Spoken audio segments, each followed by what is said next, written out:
somebody in the higher levels of that company is going to be saying, well, what is our content strategy? And people around them are going to be like, well, we create this and we create this and we create this. And they're going to realize we don't have a content strategy. It's just random acts of content. What are we doing? And they're like, stop. Welcome to B2B Content Strategist, where we bring you insights and practical tips straight from the minds of top B2B content marketing experts. I'm Amy Woods, founder and CEO of Content 10X, and in each episode, I chat with leading B2B marketers about how they consistently craft and execute successful campaigns, even when faced with tight deadlines and limited resources. If you're looking to elevate and optimize your content marketing efforts, you're in the right place. Keep listening. Hello and welcome to B2B Content Strategist podcast. I'm your host, Amy Woods, and today I'm joined by Paul Way, Content Marketing Director for Tipalti. Tipalti is a financial technology company that specialises in automating accounts payable, global payments and expense management. In this episode, Paul takes us on a journey through his career, from his beginnings in journalism and PR to leading high-performing content marketing teams at top global companies like Oracle and RingCentral. We also chat about how AI is changing the way teams approach content and the importance of maintaining a unique brand voice, and also why focusing on quality over quantity leads to lasting results. This conversation is jam-packed full of valuable insights. You're going to love it, so let's dive in.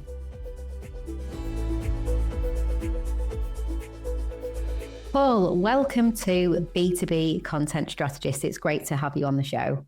It's great to be here. Thanks for inviting me. No, well, thank you. The pleasure is all mine. It'd be great to kick this conversation off by, if you wouldn't mind, sharing a little bit about your career to date. So how you got to where you are today at Tipalti. And I know you've had a very interesting career covering journalism and PR and B2B marketing. So what has that journey looked like for you? Yeah, well, it's been a long one for starters. So I like to tell people that I've had two different sides to my career. And the first side, the thing that I studied, the thing that I started studying journalism when I was in the 8th grade. I distinctly remember a project I got involved in that was about journalism. And so journalism is the direction that I went. So I studied it in college. I got out of college and I had this brief moment where I thought, oh, journalists don't make any money, and I remember standing there next to a professor of mine that I really respected. And we were looking at starting salaries for different jobs, and journalists was right at the bottom. So I decided to go into PR at that time. And once I realized that PR wasn't really the same thing as journalism, and journalism is something that I just really loved. I wanted to write about more meaningful things, and I was writing about toaster ovens. And so I decided, no, I'm going to get back to journalism. So I did that. And the whole first half of my career, first I was writing about retail business, and it was great stuff. It was about trying to get scoops on what company is going to buy what company, what executive is leaving. And, so it was really like full-fledged business stuff, even though it was done on a small scale for a very small audience. But it was a great education in reporting, interviewing. I really had to learn how to interview CEOs and things like that. And then after I did that for a while, I kind of stumbled into technology, and I became a technology journalist. And I started writing about these really old technologies that none of your audience will remember, like the mainframe computers and client server frameworks and all this sort of stuff, all of which I knew nothing about. But I learned from great people, sort of moved up and started leading magazines in financial services technology in particular. So it was banking and Wall Street and insurance technology. And that was back when magazines were printed things on paper that you carried around with them. I did that. And then within that company, I was with that company for almost 15 years. And within that company, I kind of transitioned from journalism into developing digital marketing businesses. The company was very keen on they recognized that magazines and news wasn't necessarily going to build the profits that they wanted, and they needed to expand. And they built a big global trade show business, which, these things still make a good amount of money. But they were trying to build digital marketing businesses within them as an alternative to going to an agency. Why not come with us? And so I got very involved in that. And that got me involved in video and demand generation and webinars and all sorts of things on a very big global scale. And so once I sort of got restless and bored with that, and that's when I started to veer off into more marketing stuff. When I left that company eventually, I really came back to my content roots. And I think kind of found at that time that something we expected to happen, which was that brands were going to become publishers on their own, really started to come true. And that's where really I think roles for people like me came about, to take journalistic discipline, but do it in the context of trying to support a company's sales effort, was kind of a new thing. And they needed real journalists and wanted real journalists to do it.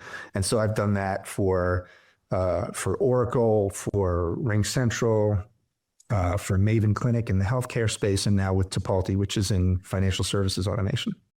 And so could you explain a little bit more just about just what Tipalti does? What does your role look like? So what does your team look like and that kind of thing? Well, this is a really good question because my team is in the midst of change. Tipalti does financial services automation. And so what does that mean? Lots of companies have financial systems, accounting systems. They use ERP systems to handle large swaths of financial management, budgeting, forecasting, the whole nine yards. Tipalti sits within that as kind of an extension of those systems in many cases, although it's a standalone system as well. But what we do is we automate these often really time-consuming, really difficult, error-prone processes, particularly around invoicing and accounts payable automation, but also around what's called mass payments. Mass payments is really non-invoiced payments. So think of a company like Uber. Uber drivers don't send invoices every month to get paid. Uber has to monitor what those drivers are doing, how much revenue they're taking in, has to figure out what their contract is, and then has to automatically pay them based on the data that it has. And so there's no invoice taking place, and they have, hundreds of thousands of drivers who need to be paid at any given moment.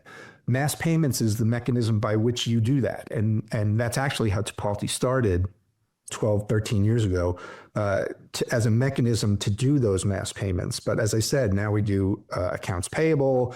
In addition to mass payments, we have a procurement solution. We have company expenses. So it's really a full-fledged automation solution. And automation is the key to what we do. So if you have an enterprise resource planning system, adding Tipalti to that and integrating really easily with that means that you can add really much more advanced automation to those processes and take something like closing your books, which for some companies can take weeks, can now take days as a result.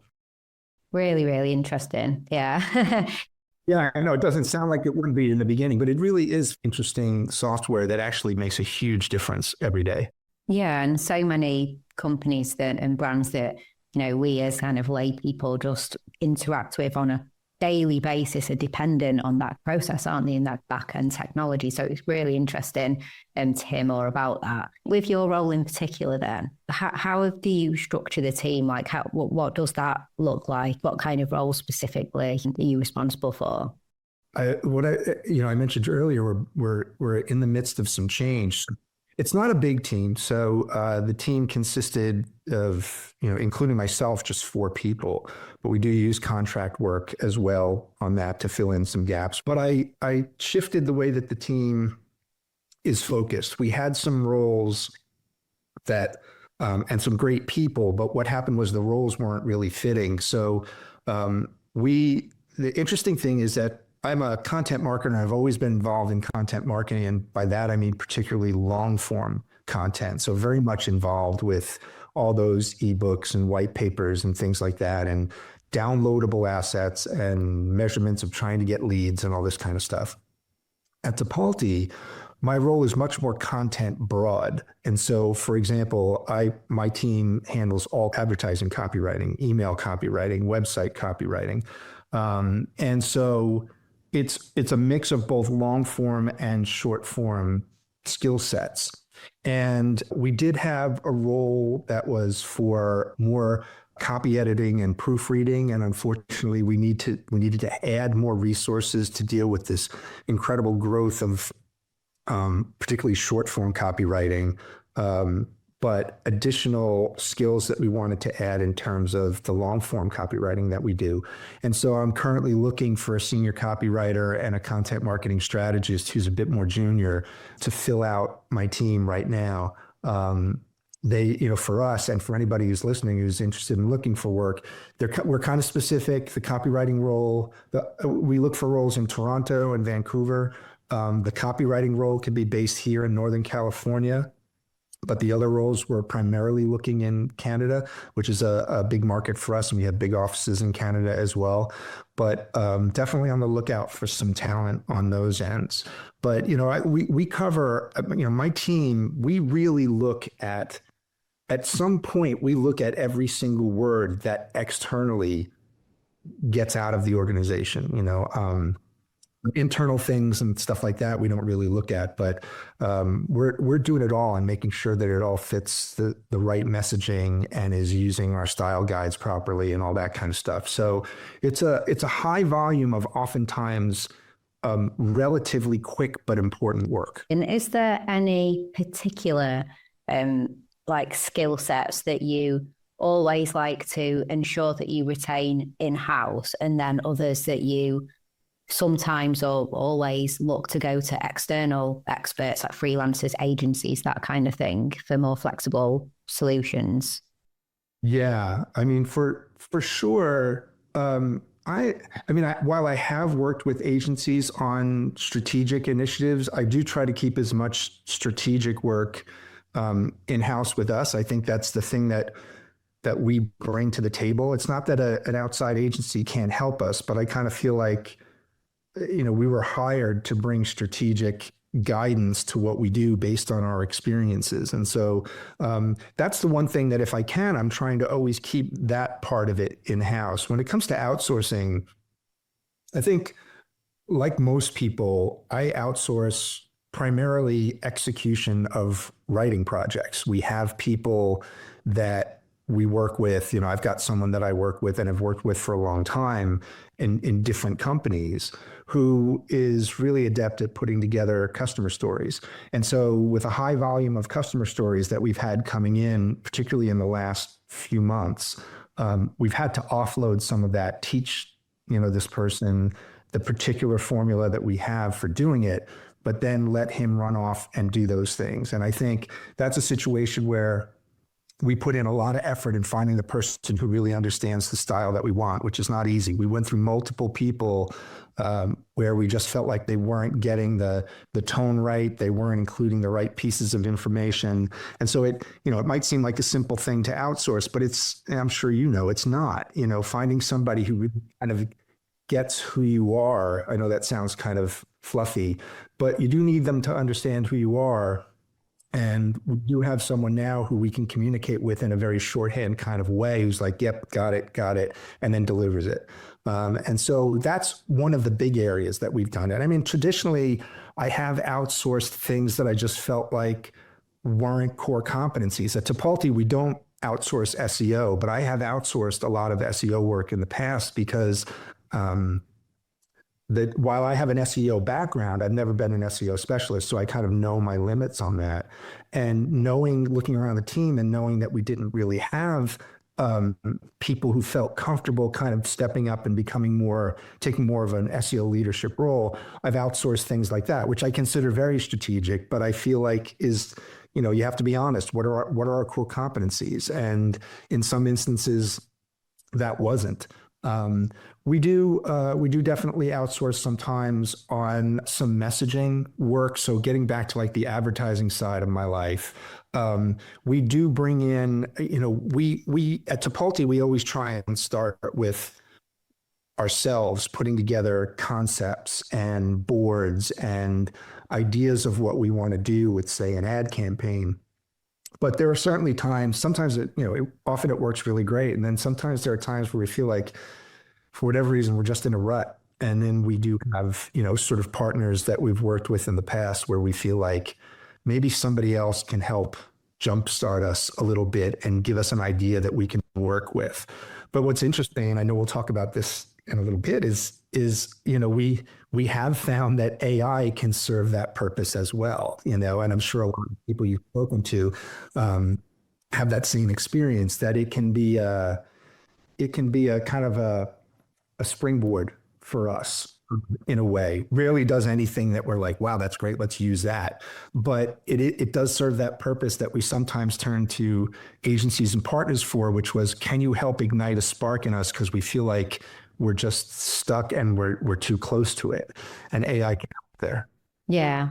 Yeah. I mean, that is, like you were saying, that's the sign of a, good agency to help with that new, fresh perspective and things like that. But let's dig into AI. So let's just have that conversation, because you would just obviously say can help spark those ideas and things like that. So are there any other ways that you guys are leveraging AI with your marketing efforts at the moment?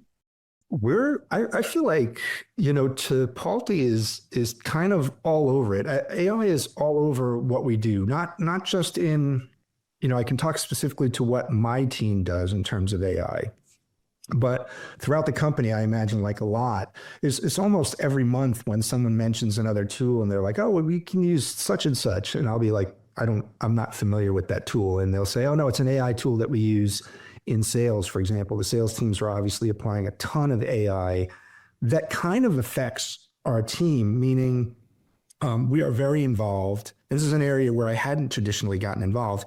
I am very involved at Tipalti in helping craft outreach emails. And so sales outreach emails traditionally have been left up to, or at other companies I worked at, they were traditionally left up to the salesperson. They get some guidance, but ultimately they're going to write them. And the teams come up with a bunch of them and they decide, hey, these ones worked really well for me. And they try and, that whole process.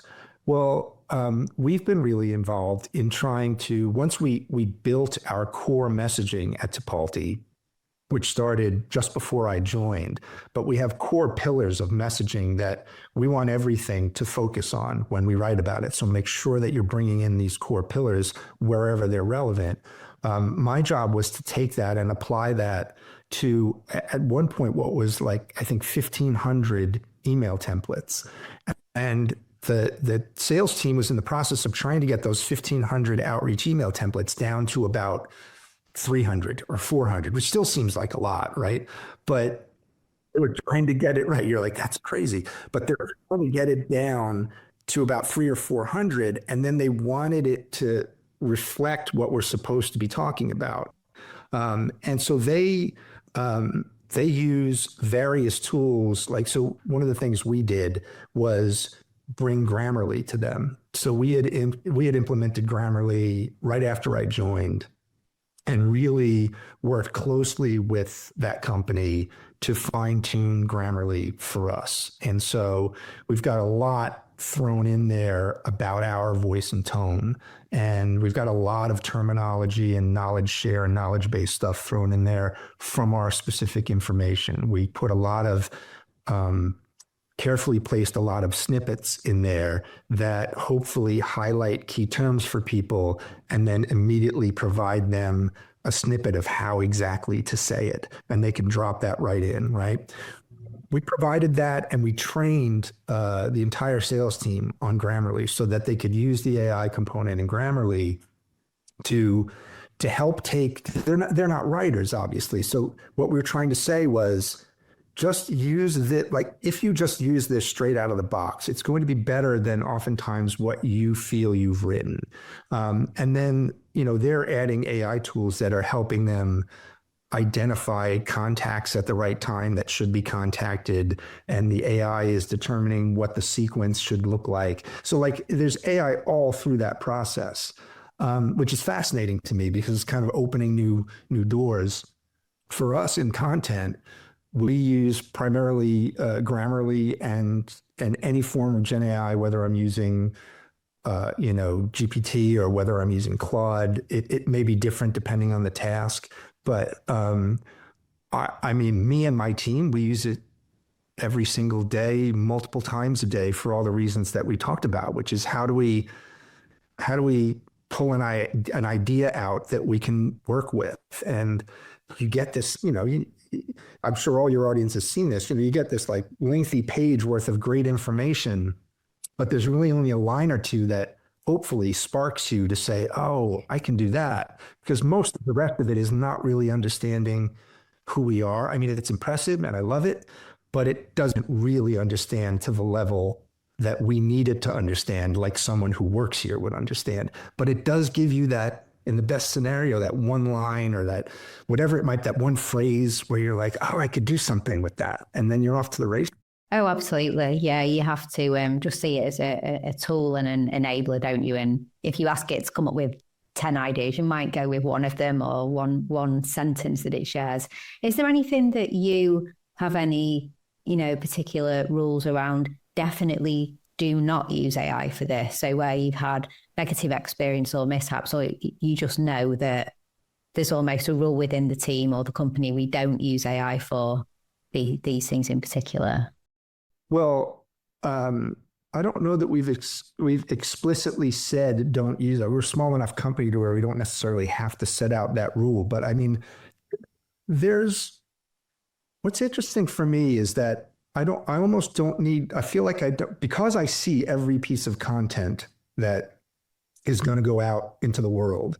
I read it, and I don't know about you, but you can identify AI in a matter of seconds, right? I mean, it's always going to give you 3 examples of something. It'll say, this thing includes X, Y, and Z. There's always 3. It'll always use enable and ensure and transform and streamline. It'll always write in the very same way. And what I've told my teams and the teams around my teams, like the product marketing team, which does a lot of writing, what I've told them is just use it, but please don't copy and paste.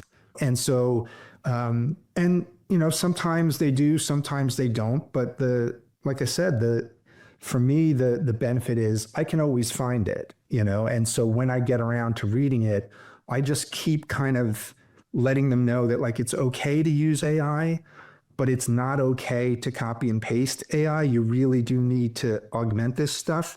And so I'm trying to think, like, off the top of my head, is there anything where I say like, I'm not going to let you use AI? I will not. The thing that I've been finding, especially recently, is that whether it's OpenAI or whether it's Perplexity, the ability of the tool to sometimes just generate numbers out of thin air, and I worry with some people outside the content marketing team that they don't necessarily recognize those things. But I don't want to keep them from using AI, but I just have to make sure that I'm trying to make sure that we validate everything that comes through. So, so far, no, because our guidance with AI has always been use it, but don't copy it.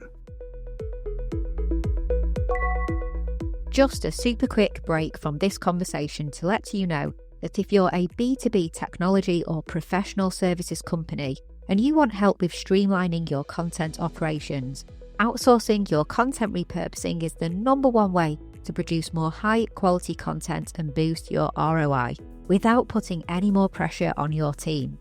In fact, it could save your team up to 30 hours per week. We offer content repurposing services for video and audio content. Whether you have a show or you're launching a brand new one, maybe you have an archive of awesome content, be it webinars or a virtual event, or you want help creating thought leadership content that we can repurpose, we've got you covered. Head to content10x.com to see how we can help you and start increasing your efficiency and the value you get from your content. Now back to the conversation. have to say, I think I sound quite similar to you in terms of I can really spot where it has been used. I think I have two annoying traits, which is that I'm one of those really annoying people that spots plot holes in TV series and films and just gets really annoyed by them. And then I also I can't not see a word or a sentence that are just like, that's AI. I really need to I mean, it's good because of the work that I do, but it's kind of annoying too because I can't not see it, if you know what I mean. It's just right there and annoying. But I agree with everything that you said. I think it's more, don't use it to do the creation, but use it to enable what you create, and don't be copying and pasting and things like that. I'm kind of curious, a question for you though. What other areas have your audiences, your guests said, definitely don't use it for this or for that? Because I feel like I'm open to anywhere. Well, I think most of the guests that we've spoken to for this season, there's been quite a clear alignment on using it to help with ideation and help come up with ideas, and using it to help with reviewing content, but not using it to actually write the content for you. Basically what you were just saying. So sometimes like the really clear, no, stay clear is don't let it write social copy for you. Don't outsource your thought leadership to it. So thought leadership should be, differentiated and unique. So don't, ideation is all well and good, but guests have said if you're going to go to AI to help it develop thought leadership content, then it's not really thought leadership, is it? Because it's not unique or differentiated to you. It will be something that somebody has already said, because for the AI to have it, it had to have ingested it from somewhere. Therefore, it's not going to be unique. But I'd say like most people, it's more around the no is don't let it write for you, really. Don't let it do the writing is probably the key. I agree. Yeah. And that sameness, what I'm interested in is that sameness that it creates. So like you said, if everybody's using it, then I think that's where the opportunity comes in. There is a tendency, starting to get into future thinking here, but there's a tendency with any technology to be fascinated by it and then to immediately overuse it. And those cycles are going so much faster now, and it's been a year from here to AI really, or using AI in my work. And you can just see how overused it is. I cannot tell you how many things I'm reading where I'm seeing what we're talking about, where I'm like, okay, I just saw insure 3 times in one paragraph. I know this is AI. And that makes me think, while I would think, oh, that's just so disappointing. Now I think, oh, there's such an opportunity here, in terms of what we do, it's very quickly getting to overused. And then the question becomes, and I think it's something hopefully we're going to talk about, is like, so what does that mean? What does that mean for what you and I do? Yeah, exactly. And I think that's where the interesting stuff is. Well, exactly. And I had a really great conversation with Andy Crestadina on my other podcast, the Content 10X podcast, about his views on what this means. And we were talking about if you are creating content and it could compete with AI. So it's like a how-to piece of content, fairly straightforward, following some steps on how to do something. And AI creates content on that already that's provides you the steps and it's okay. What's the point in competing against AI for listicle AI type content? Because the AI has probably nailed that kind of content. So you have to create the different content that AI can't create. So we're changing, it would be quick to go to how-tos and listicles and things like that. But no, don't compete with AI, actually. What's differentiated, what's unique, what's different, because AI can't compete with you on that. So Andy talked about creating, from an SEO perspective, he called it visit website intent keywords. So, if you're going to compete against keywords, but then the snippets at the top of the search engines are going to be pretty spot on, that people will just read that. It's a quick answer, it's a quick list, it's a quick how-to. They're not going to go to a website. But this keyword in particular, the person searching that is going to want to go deep. So they're going to find an answer and go deep. So find the search terms and things like that that a person is going to go deep on. And that's what you want to create the content for. Otherwise, just know what you're competing against, basically. I thought that was really fascinating. So he was talking from an SEO perspective, I suppose. They were changing world and what to look for and what to try and create from that perspective. Are there any other things that you know, what your opinion on that in terms of, you know, what does it mean and what should we be creating? Sure. I mean, I think those are great points. I think it's very, very smart to look at it that way. For me, what I think will be interesting is that outside the SEO use case, but when we write, what I think is going to become interesting, especially for B2B companies, because look, we talk about us content marketers. I'm the first one to be guilty of this, but we talk about voice and tone all the time. And, you know, we go out and we write, and oftentimes we're just so pressed for time or whatever it might be that the voice and tone gets lost. And one of those opportunities that I thought about was, you know, when others are starting to rely too much, and I still think more and more people are going to rely on AI for these things. I forget where I was reading it. I was reading something that was like, it was a reputable brand, and I was reading it and I was like, I know that this paragraph is AI. It wasn't that the whole thing was AI, but I was like, this graph is AI. I know it is. And I just thought, it's really just come around. But the idea is that as others depend on it, I think voice is going to become so important. And I just think style, like how we say things. And I think back to some of the best B2B writers that I had ever met. Bob Evans, who was the editor-in-chief of Information Week long ago, back when Information Week was the thing, and is still, you know, the consultant and has his own Cloud Wars brand. And I just think, like, regardless of all the great things that Bob has done, I just remember when I first met Bob 25 years ago, I just thought he was the best B2B writer I'd ever seen. And the reason was because his voice was in all of it. Like, I read everything that he wrote, and I was like, that's just so Bob. The way he says it is so Bob, you know?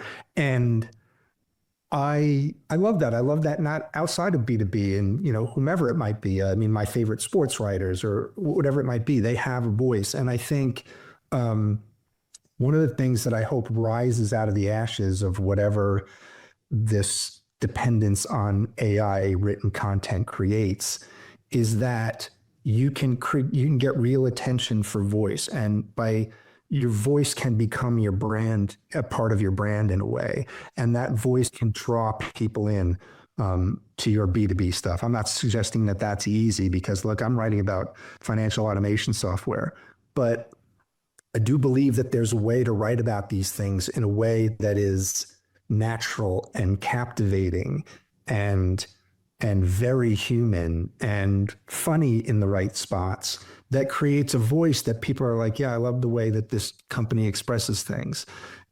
Or it's a simplicity in your voice, whatever it might be. I see that as being a big opportunity for folks like us. The other thing that I see happening is, you know, over the course of the next few years, and it's interesting, I'd love to get your thoughts on this, because I don't see this happening now, but I think there's going to be such a premium paid, I don't mean that literally, but there's going to be such a need for senior content strategy.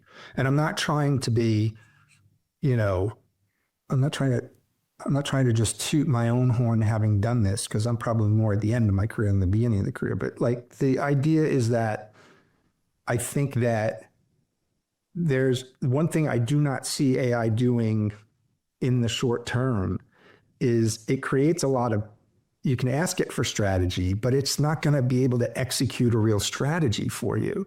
And it can come up with all sorts of great ideas. But what a company is going to need in 5 years is how it pulls all that together, because I can see what I see is I see right now, Amy, companies removing this strategic layer. I don't see many opportunities out there for senior level content people. And I see these opportunities for sort of mid and more junior level, which is great, but it's not making, something's not adding up in my mind, because I kind of feel like, okay, my guess is you guys are all going to get addicted to volume, because you're going to say, look at how much we can create. And I've been down this road, believe me. I've worked for a company where we wrote 1,000 blogs in a year. And so the idea is like, I think it's going to create this addiction to volume. And at some point, somebody in the higher levels of that company is going to be saying, well, what is our content strategy? And people around them are going to be like, well, we create this and we create this and we create this. And they're going to realize we don't have a content strategy. It's just random acts of content. What are we doing? And I think it comes back and they're like, we need strategic people to figure out how to organize this, how to make this work with this, how to repurpose content instead of just creating stuff with AI all the time, how to make sure that we're aligned with sales, how to make sure that we're aligned with product, whatever it might be. AI, they're going to realize AI isn't doing that for us. Stop. Let's go back. Let's bring in more senior people and see if they can help us rein this in. Because I've been around a while. I see how this stuff works. Like these things grow and you're like, wow, this is great. But before you know it, it's all off in different directions. And you're like, what are we going to do now? And somebody has to pull it back. And that's what I see happening with AI over the next 5 years in content. Yeah, I completely agree with you on everything that you just said. I completely agree. And I think that is going to happen. And I'm hoping that some of the, people who are working in the companies that believe in the same thing as you and I are making sure that that doesn't happen where they are, and that they're keeping that senior content strategy. You can't outsource the content strategy to the bots. And then if you go on a volume play, I mean, what's the one good thing? Well, many good things, but like AI is obviously brilliant at volume. Just ask it to write you 1,000 articles and it'll write you 1,000 articles. Well, they won't be good. So I completely agree with you. And I think, I don't know, we'll go full circle, because that realization will come when things don't work and nothing is aligned and the results aren't there. And what are we even measuring? And it's also disjointed and probably disengagement from the people, and like low job satisfaction, if that's how people are going to work as well. So I think that implosion will come. Yeah, I think like you and I can talk in whatever 3-5 years. I have a feeling if we're honest with each other, we'll say something's not working. And I think there will be a shift that we're talking about in terms of how companies are approaching content marketing. Because I mean, I do think right now, although Tipalti is not, we are not doing this. We are not volume driven. And I've been adamant about that since I got there, that I've made that mistake already. So please, let's not think volume. Let's not equate volume with success. And we don't. But I do see other companies doing that. I understand why they do it. I'm not trying to fault other people, but I do think that AI is creating this very knee-jerk reaction to like, look at how much we can do. And I would just caution that how much you can do is not how well you can do. No, absolutely. I just couldn't agree more. Our whole motto last year, like the Content and Exam motto was, less is more, and doing more with less. So you don't want to have 1,000 blog posts. Perhaps you just want to have 12 or 24, 1 or 2 a month, but then do more with that, because that was such a quality piece of content. There's so many individual and unique insights within it. It's got depth, it's got research, unique tone of voice. Make more from that than go on a volume play of just creating loads and loads of them. And that was the word that we kind of had pinned up in the office, so to speak, but do more with less. So I completely agree. There's so many more things that I want to cover with you, Paul. I have my big list, but I'm conscious we are running out of time. So I feel like really we should do a part 2 at some point, should we, to cover more of the things that I want to cover. So it's a tradition on this season 3 of our podcast that we ask our previous guest to ask a question to the next guest, and they don't know who you are. So, we position this as if you were in a room full of leaders in the B2B content marketing space and you wanted to ask a question, then what would that question be? So I'm conscious sometimes it hits right for the role that you're in, sometimes not quite, but I'm going to ask you your question. So it came from Kieran Regan, who is the CMO of Biz Design. And his question to you is, how important do you see brand as a differentiator in even today's competitive market? If you agree that it is a crucial differentiator, how do you ensure that brand-focused campaigns are valued within your organization and also measured effectively? Yeah, well, I mean, my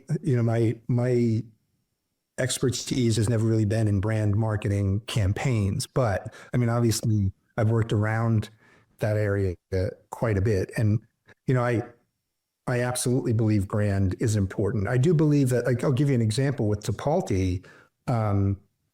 We have talked about this, that we're not, brand campaigns are important, but we have assessed that we're not quite ready for a brand campaign at this point. And I understand and agree with that 1,000%, that there's still a degree of who we are in terms of capabilities that we need to establish before we get into, for me, I'll start with a definition. A brand campaign is about who we are as a company, what we stand for, and what our values are.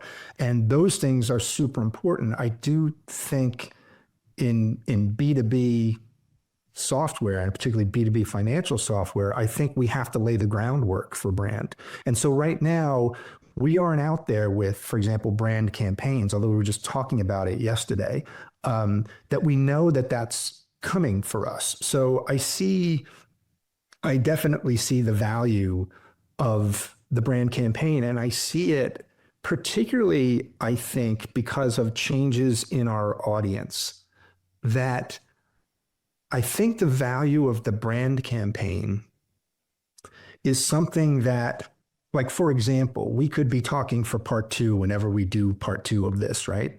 And we could, if it's, let's say it's in a few years, we could talk about how I've changed my mind on that I do believe that a brand campaign early on might be smart for us. And, what changed your mind, Paul? Well, I think the audience that we're dealing with, these new generations, from everything I've tried to understand about them, and I'm obviously no expert, but I don't think they want to be bombarded with these kinds of product messages. I mean, I think that they instinctively want to know that they connect with the essence of a brand.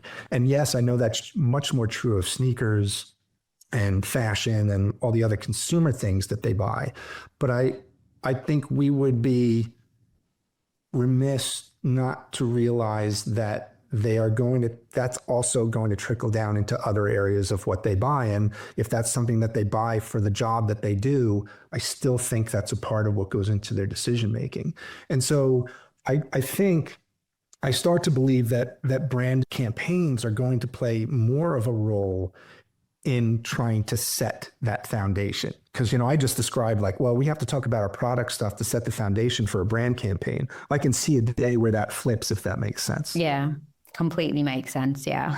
I love that answer. It was good. And yeah, makes sense. I'm going to be more involved in these brand campaigns. Like I said, I haven't traditionally done them. It's been another role, but at Tipalti, we'll be more involved in those brand campaigns. So I'm sort of excited to learn more about that. It was a great question, and I'm excited. Hopefully I'll know more about that if we ever talk about it again. Yeah, and it's really interesting to hear your view and perspective anyway, as somebody who's not closely involved necessarily in brand campaigns. It's just really good to therefore hear your view from that perspective too. So, really, really good answer. So thank you. So finally, we turn the microphone on you for asking the question to the next guest. So as I said, a leader in B2B marketing, if you were to just kind of address your peers and ask them a question that would be useful for you to know, what would your question be? Yeah. So it kind of relates to what we were just talking about with AI and the future and all that kind of stuff. Because I was thinking about this, I was having a conversation with someone who's not in content marketing last week, and this came up. And I thought I didn't really know that I had a good answer for it, which was if someone came up to you today with all of your experience, if somebody came up to you today and said, I want to get into content marketing, what advice would you give them about how to succeed in it, knowing what you know right now? And I wasn't particularly sure what I would say because of all the things that we just talked about that I think will shift. I do think content marketing is going to look, it's one thing in particular that's going to look to me significantly different.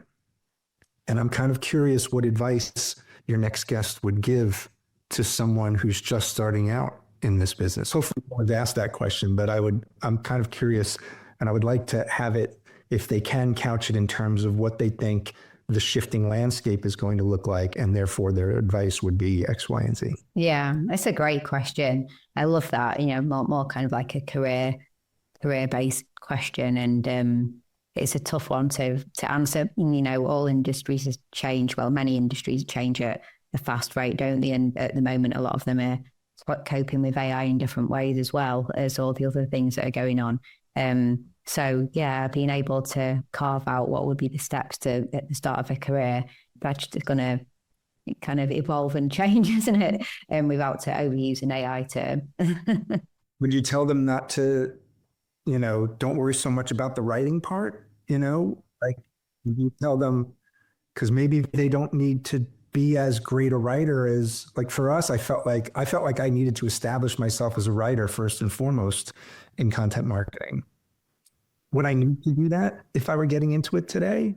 I don't know. I'm guessing, but I'm kind of curious. I'm curious to hear what the next guest has to say too, because I still feel that one of the most important skills is still the writing. I don't think that has really changed, to be honest. But yeah, being more multi format experience too. So being familiar with modern marketing. We're talking about B2B marketing. We probably want to talk about learning about webinars and podcasts and videos and social and all those things too. But what's the best steps, the first step? So yeah, I look forward to that. We'll hear what the next guest has to say. Well, thank you, Paul. Absolutely fantastic to have this conversation with you. I'm sure that everybody either listening or watching has got tremendous value from it. So, really do appreciate your time to come on and have this conversation. So thanks a lot. And where would you like anyone to go to let you know if they've listened to this and enjoyed it and would like to connect with you? I'm sure you're going to say LinkedIn. I ask that question to everyone and the answer is usually LinkedIn. Yeah, LinkedIn is the best place rather than give out my personal email address or my phone number. I think LinkedIn would be the best way. And I just want to say thanks for inviting me to this. I had a great time. I'm like you, I'm kind of like, come on, I got another at least 40 minutes left to go. So let's do that in version 2, hopefully, because I'd love to come back and talk about some of those other topics. Yeah, me too. Absolutely. Well, yeah, we will do that. And thank you. I'll put the link to Paul's LinkedIn. So if you're listening now or watching, you can go connect. But otherwise, yeah, we look forward to part 2. We must do that. And in the meantime, yeah, thank you once again. It's been great. Thanks, Amy. Thank you for tuning in to this episode of B2B Content Strategist. I'd love to hear your thoughts on this episode. Feel free to connect with me on social media. You can find me, Amy Woods, founder of Content 10X, on LinkedIn. If you get in touch, please do leave a message and let me know that you listen to B2B Content Strategist. You can also connect with Content 10X. We're on LinkedIn, Instagram, TikTok, and YouTube. And for more insights on optimizing your content marketing and the power of repurposing, head over to content10x.com.